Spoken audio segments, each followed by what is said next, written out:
The clinking of forks against my mother's fine china was the only sound I could focus on.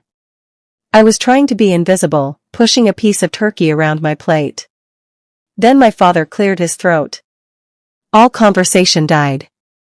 He looked right at me, his expression cold. "We need to talk about your future, Hannah," he began. My stepmother, Linda, gave a tight, knowing smile. "We've all been worried," she added. My brother, Evan, just smirked. Dad's voice cut through me. "This aimlessness has to stop. The truth is, we stopped believing in you a long time ago." The words hung in the air, suffocating.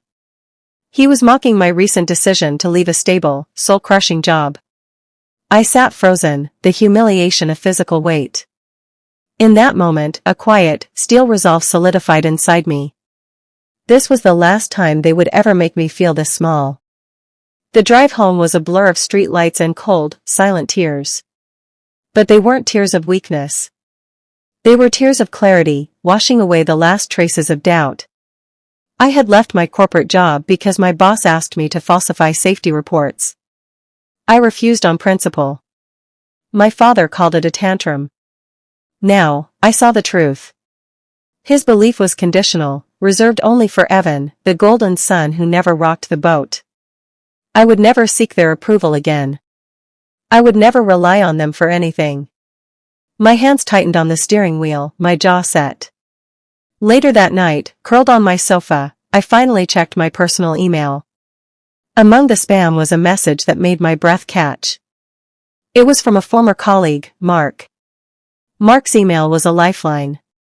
He was leading a project at a growing tech manufacturer, Apex Dynamics. They were launching a new product line and needed an outside consultant to review their strategic direction. The fee he mentioned was substantial. This single gig could reboot my entire career, proving my value not just to the world, but to myself. I hesitated for a moment, my father's voice echoing in my mind. "You make bad decisions." But that echo now fueled my defiance. I typed a reply, my fingers steady on the keys, expressing my immediate interest. As I hit send, a nagging thought surfaced. The company name, Apex Dynamics, sounded familiar. I was sure I'd heard it somewhere recently. A quick online search the next morning confirmed it. Apex Dynamics was a leader in smart industrial components. As I scrolled through their supplier list, my heart skipped a beat. There it was, Carson Industrial Supply. My father's company. Further digging into industry forums revealed the quiet truth. Carson Industrial was struggling. They were losing smaller clients, and their reputation for innovation had stalled. They were clinging to a few key partnerships, and Apex was one of their biggest. The pieces clicked into place. This was the big partnership Linda had always vaguely bragged about. My phone buzzed. It was Mark. "The team loved your initial thoughts. Can we schedule a proper meeting this week? We're fast-tracking our supplier review." I spent the next 2 days in a whirlwind of preparation. I updated my consulting website, polished my portfolio, and practiced my pitch until it was flawless. Flashbacks tried to intrude, my father missing my college graduation for Evan's Little League game, him dismissing my first promotion as a cute title. I used those memories as fuel, letting them harden my resolve. I was no longer the daughter seeking approval. I was a professional they had badly underestimated. My focus was absolute. Just as I was finalizing my presentation notes, a new email alert popped up from Mark. It was the formal project brief for the supplier evaluation. I opened the attachment and scanned the list of applicant companies. My eyes locked on one name, Carson Industrial Supply. The conference room at Apex Dynamics was sleek and modern. Mark and his team, including the serious-faced CFO, Mr. Evans, were engaged and asked sharp questions. I laid out my initial strategy for their product direction, and I could see the impressed nods. Then Mr. Evans leaned forward. "Our current supplier, Carson Industrial, has become complacent. Deliveries are late, and their components aren't evolving with our needs." He looked at me intently. "We need a fresh, unbiased perspective. The meeting concluded with handshakes and a sense of mutual respect. As I gathered my things, Mark pulled me aside. "We'd like you to sit in on our internal strategy session tomorrow. It's highly confidential. The current suppliers, including Carson, won't know about it." The strategy session was an eye-opener. I saw the full technical specifications Apex required for their new product line. Then, I was shown Carson Industrial's most recent proposal. It was a disaster. They had submitted outdated product designs, completely ignoring the new requirements. Their cost projections were unrealistic, and their proposed timeline was laughably slow. I realized with a cold certainty that my father's company was on the verge of a catastrophic loss. They were relying on old loyalties, not current competence. The room was quiet as everyone absorbed the same conclusion. Mr. Evans turned to me, his expression unreadable. "Hannah, given your expertise, would you be comfortable objectively evaluating all the candidate suppliers, including Carson?" I took a deep breath. This was the moment. "Mr. Evans, I have to disclose a conflict of interest," I said, my voice clear and steady. "The owner of Carson Industrial is my father." A slight murmur went around the table. I continued. "Our relationship is strained. But for the sake of total transparency, you should know." I expected hesitation, maybe even dismissal. Instead, Mr. Evans nodded slowly. "We appreciate your integrity in telling us. Honestly, it makes us trust your judgment more." The board agreed. They formally invited me to join the neutral advisory panel for the supplier selection. The process would be fully legal and ethical. Later, Mark sent me the complete performance data. Carson Industrial was ranked dead last. A few days later, my phone rang. It was Linda. I braced myself, but she didn't call to apologize. Her voice was sickly sweet. "Just checking in, honey. Evan's been so busy at the company, your father says he's basically running the place now." She sighed dramatically. "It's such a relief to have a child you can depend on." I stayed silent, letting her talk. She was laying it on thick, trying to get a reaction, to reinforce my place as the family failure. "We're all just holding our breath for this new Apex partnership to finalize. It's everything for us next quarter." There it was. The accidental reveal. They were desperate. I simply replied, "I'm sure things will work out as they should, Linda." My first site visit was to a supplier called Innovate Manufacturing. The facility was a marvel of automation and clean efficiency. Their engineers spoke passionately about R&D and sustainable practices. It was a world away from the dusty, old-fashioned plant my father ran. Seeing this modern operation firsthand showed me exactly how far Carson Industrial had fallen behind. They weren't just having a bad quarter, they were becoming obsolete. Back at Apex, the advisory board met to review the initial tours. The scores were tallied. Innovate Manufacturing and another firm, Precision Works, were the clear top two. The decision was unanimous. We would shortlist them for the final round. Carson Industrial was officially cut from the list. That night, alone in my apartment, the ghosts of past Thanksgivings haunted me. I could hear my father's voice as clearly as if he were in the room. "You're too emotional to lead. You make bad decisions. You'll never be a leader like your brother." For years, those words had been shards of glass in my confidence. Now, they were just empty echoes. They no longer had power over me. Instead, they fueled a calm, cold fire. My strategy was working. My integrity was intact. My phone vibrated on the coffee table, breaking my reverie. I looked at the screen and my blood ran cold. It was a text from my father. "We need to talk. Meet me for coffee tomorrow." He chose a diner near his office, a place he thought was beneath him. He made a show of ordering for both of us, then launched into his script. "I'm concerned about you, Hannah. Have you found anything stable yet?" He probed, his eyes searching for a sign of struggle. I gave him nothing, sipping my coffee calmly. I'm working on a few projects, I said vaguely. His facade of concern began to crack, replaced by irritation. You always do this. You sabotage yourself with these idealistic fantasies. You need to be practical. He leaned back, a dismissive wave of his hand. It doesn't matter. Evan will take care of things around here. The company is in good hands. I didn't argue. I just offered a small, quiet smile. He had no idea what was coming. The final advisory board meeting was held in Apex's main boardroom.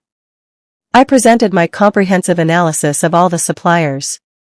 I used charts, performance metrics, and cost-benefit analyses.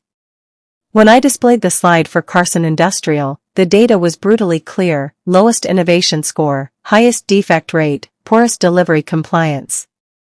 I presented the facts without a hint of personal bias. There was nothing to be biased about, the numbers spoke for themselves. After I finished, the room was silent for a moment. Then Mr. Evans called for a vote. One by one, the board members, including Mark, voted to formally remove Carson Industrial from the supplier candidate list. The decision was unanimous. I was packing my bag, feeling a sense of professional closure, when Mark approached me, his face grim. Hannah, we have a problem. He explained that my father had called Apex's director of procurement directly. He demanded a meeting to reconsider his company's proposal. He told the director that you were consulting for us, Mark said, his voice low, and that you'd personally agreed to vouch for his company's quality. He used your name as a reference. My stomach twisted. The audacity of the lie was breathtaking.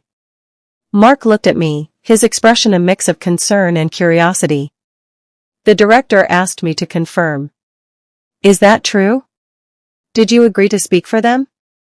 I looked Mark straight in the eye, my voice steady but firm. It is absolutely not true. Last week, that man sat across from me at a diner and told me I was a saboteur who would never be a leader. He has never once believed in me. I would never, ever speak for his company. I let the truth hang in the air, raw and undeniable. Mark nodded slowly, a look of respect replacing his concern. I didn't think so. We'll handle it. Then Mr. Evans, who had been listening, stepped forward. Hannah, this confirms our decision was correct. Your integrity is beyond question. We'd like you to lead the full supplier transition strategy. This was the ultimate validation. I took a deep breath. I accept, I said. But I have one condition. My condition is that we implement a fully transparent, multi-person scoring panel for the final supplier selection, I explained. Every evaluation criterion, from financial stability to technical capability, will be scored independently by 3 separate members of the advisory board. The scores will be averaged and presented to the entire group. I looked at Mr. Evans and Mark. This ensures the process is not only fair but is also protected from any external accusations of bias. They agreed immediately. It was a smart, professional safeguard. The very next day, formal letters were sent out to all the affected companies. Carson Industrial was notified that, while they were being removed from the primary shortlist, a transparent re-evaluation of all bidders was being conducted. The panic from my family was immediate. My brother, Evan, called me. His tone was unnervingly friendly. Hannah. Hey, long time. Listen, we got this weird letter from Apex. There must be some mix-up. We're really relying on this partnership, you know? He prattled on, pretending our last interaction hadn't been him smirking at me across the Thanksgiving table. I let him talk, offering only non-committal hums in response. He was getting more desperate, his voice tightening. You know how Dad is, he probably just rubbed someone the wrong way. We just need a chance to present our real proposal.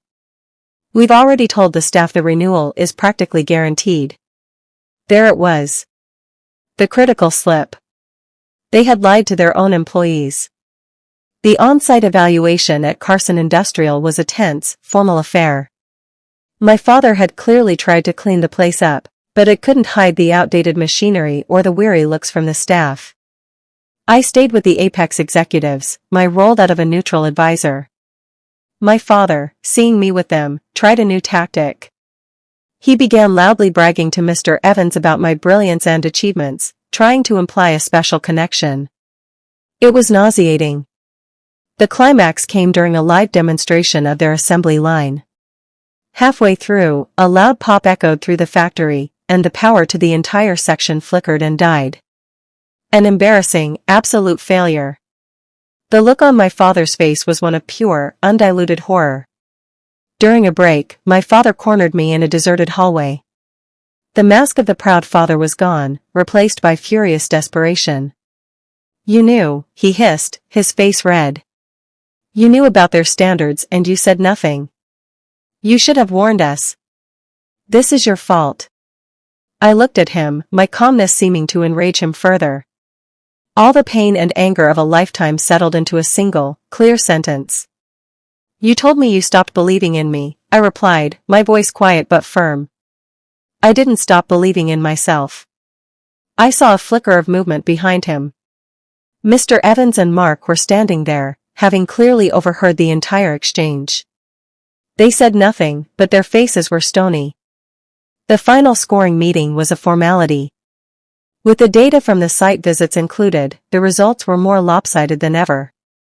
Innovate Manufacturing scored highest across every single metric: innovation, cost, reliability, and scalability. Carson Industrial ranked at the very bottom, their scores dragged down by the power failure and their obsolete technology. The board voted, once again unanimously, to award the partnership to Innovate Manufacturing. The decision was final. Mr. Evans turned to me. "Hannah, you've led this process with impeccable professionalism. Would you please draft the official announcement and rejection letters?" I nodded. I would write the words that sealed my father's fate. The fallout was swift and ugly. My father called, his voice a roar of fury, blaming me for destroying his life's work. Linda left a series of hysterical voicemails, calling me a traitor and a spiteful daughter. Evan sent a long, condescending text about family loyalty and how I had torn the family apart for a paycheck. I didn't engage. I listened to one voicemail, read the text, and then systematically blocked all their numbers. The silence that followed was peaceful. A few days later, my doorbell rang. It was a courier with a formal letter. I opened it. It was from my father's office, on company letterhead. He was demanding I meet him at his office immediately for an urgent discussion. I went, not out of obligation, but for closure. His office was dim, the air thick with failure. He didn't try to corner me privately this time. Instead, with a few nervous staff members lingering nearby, he launched into a performance. "How could you do this, Hannah? To your own family? You've killed this company. You're the reason these people will lose their jobs." He was trying to shame me, to paint me as the villain. I looked past him, addressing the employees directly. My voice was calm and carried easily in the quiet room. The evaluation process was completely transparent and data-based. There was no favoritism. And there was no sabotage. The scores were clear and fair. I saw several of them nod, their expressions resigned. They knew the truth about the company's decline. My father seemed to shrink then. The bluster left him, and for the first time I saw a broken, frightened old man. "Hannah," he whispered, his voice cracking. "What do I do now? We need your help." This was the moment I had once dreamed of, him admitting he needed me. But now that it was here, I felt no triumph, only pity. "I can't fix years of mismanagement, Dad," I said softly. "I can't make you innovate or care about your employees. But if you want a chance to save anything, start with this: treat people with respect." I turned and walked out of the office, leaving him standing there, utterly speechless. A week later, a new email arrived from Apex Dynamics. It contained a formal, long-term consulting contract. The annual value was more than my entire salary at my old corporate job. Attached was a draft of the press release, announcing the new partnership with Innovate Manufacturing. The release specifically credited my strategic leadership and invaluable expertise in guiding the selection process. My professional vindication was complete and public. Later that day, a cousin sent me a screenshot. Linda had posted a long, rambling Facebook status, ranting about family betrayal and a daughter's greed. I just smiled. They were telling their story. But I was living mine. 1 year later, my apartment was filled with the warm noise of friends and laughter. I was hosting my own Thanksgiving. The food was delicious, the company was genuine, and the air was free of judgment. I was thriving in my career, emotionally grounded, and financially secure. As I finished carving the turkey, my phone lit up with a notification. It was a long message from my father. It was an apology, full of regret and admissions of his own failures and pride. I read it carefully, every word. I felt a quiet sadness for what could never be, but no anger. I took a deep, cleansing breath, placed the phone face down on the counter, and returned to my friends. I had learned the most important lesson. I didn't need them to believe in me. I needed to believe in myself. And finally, I absolutely did.